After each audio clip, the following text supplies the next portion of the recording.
আসসালামু আলাইকুম প্রিয় দর্শক, যে যেখান থেকে আমার আজকের এই ভিডিওটা দেখছেন সবাইকে শুভেচ্ছা জানাচ্ছি সানিয়া কবির রেসিপিতে নতুন আরও একটি পর্ব দেখার জন্য। আর আজকের পর্বে আমি আপনাদের তৈরি করে দেখাবো চকলেট কাপকেক, তাও আবার রেগুলার চা খাওয়ার কাপে কিভাবে পারফেক্টভাবে এই চকলেট কাপকেক তৈরি করতে হবে সেই রেসিপিটা আজকে শেয়ার করছি। আশা করি সবার কাছে ভালো লাগবে। ভালো লাগলে একটা লাইক দিতে ভুলবেন না। তাহলে চলুন দেখে নিই কীভাবে পারফেক্ট চকলেট কাপকেক তৈরি করতে হবে। কাপকেক তৈরি করার জন্য আমি একটা মিক্সিং বল নিয়ে এতে দিয়ে দিচ্ছি 2টা ডিম আর দিয়ে দিচ্ছি 1/4 কাপ চিনি। তবে ডিমটা যদি ফ্রিজে থাকে অবশ্যই 1 ঘন্টা আগে বের করে রেখে যখন রুমের স্বাভাবিক তাপমাত্রায় চলে আসবে তখন কিন্তু কেকটা তৈরি করতে হবে।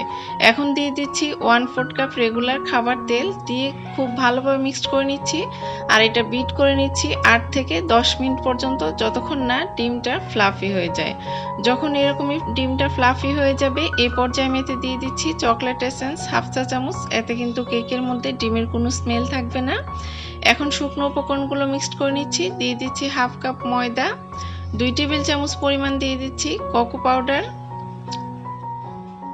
আর 1 চা চামচ পরিমাণ দিয়ে দিচ্ছি বেকিং পাউডার আর 1/2 চা চামচ পরিমাণ দিয়ে দিচ্ছি লবণ। দিয়ে এখন শুকনো উপকরণগুলো চেলে নিচ্ছি। এই তো আমার শুকনো উপকরণগুলো চালা হয়ে গিয়েছে। এখন আবারও হ্যান্ড উইক্সের সাহায্যে কেকেরই ব্যাটারটা খুব ভালোভাবে মিক্সড করে নিচ্ছি। শুকনো উপকরণগুলো খুব ভালোভাবে মিশিয়ে নিব।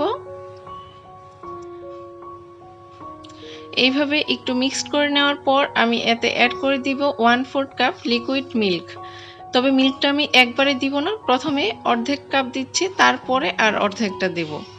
অর্ধেকটা দিয়ে এভাবে খুব ভালোভাবে নেড়ে মিক্সড করে নেওয়ার পর বাকি যে অর্ধেকটা রয়েছে সেটা দিয়ে দিচ্ছি। দিয়ে আবারও নেড়ে চেড়ে খুব ভালোভাবে মিক্সড করে নিচ্ছি আর স্মুথ একটা কেকের ব্যাটার তৈরি করে নিচ্ছি। এই তো আমার কেকের ব্যাটারটা তৈরি করা হয়ে গিয়েছে। এটা এখন একপাশে সরিয়ে রাখছি আর কাপগুলো রেডি করে নিচ্ছি কেকটা বেক করার জন্য। আমি এখানে 3টা চায়ের কাপ নিয়েছি, রেগুলার যে চা খাই সেই কাপগুলো নিয়েছি আর কাপের মধ্যে এভাবে তেল ব্রাশ করে নিয়েছি। এখন কেকের যে ব্যাটারটা তৈরি করে রেখেছি সেটা থেকে অল্প অল্প করে এভাবে ব্যাটারটা দিয়ে দিচ্ছি। একটা মেজারমেন্ট কাপ দিয়ে আমি 1/2 কাপ পরিমাণ ব্যাটার এখানে দিয়ে দিচ্ছি। আমি যে ব্যাটারটা তৈরি করেছি প্রায় 4টা কাপ কেকের মতো হয়েছে আর কাপের অর্ধেক পরিমাণ এই ব্যাটারটা নিতে হবে, এর থেকে বেশি নেওয়া যাবে না। এখন উপর থেকে একটু পেস্তা বাদাম আর কাজু বাদাম কুচি দিয়ে দিচ্ছি, এটা জাস্ট দেখার সৌন্দর্যের জন্য। এখন চুলায় একটি প্যান বসিয়ে নিচে একটা কিচেন টাওয়াল দিয়ে আমি উপরে এই কাপগুলো বসিয়ে দিয়েছি। দিয়ে একটা ঢাকনা দিয়ে ঢেকে দেওয়ার পর ঢাকনার যে ছিদ্রটা রয়েছে সেটা বন্ধ করে দিয়ে জালটা একদম লোতে রেখে কেকটা বেক করেছি। প্রায় 20 থেকে 22 মিনিটের মতো সময় লেগেছিল। এখন একটা টুথপিক দিয়ে চেক করে নেওয়ার পর আমি কেকগুলো চুলা থেকে নামিয়ে নিয়েছি, কারণ কেকগুলো কিন্তু পারফেক্টভাবে হয়ে গিয়েছে।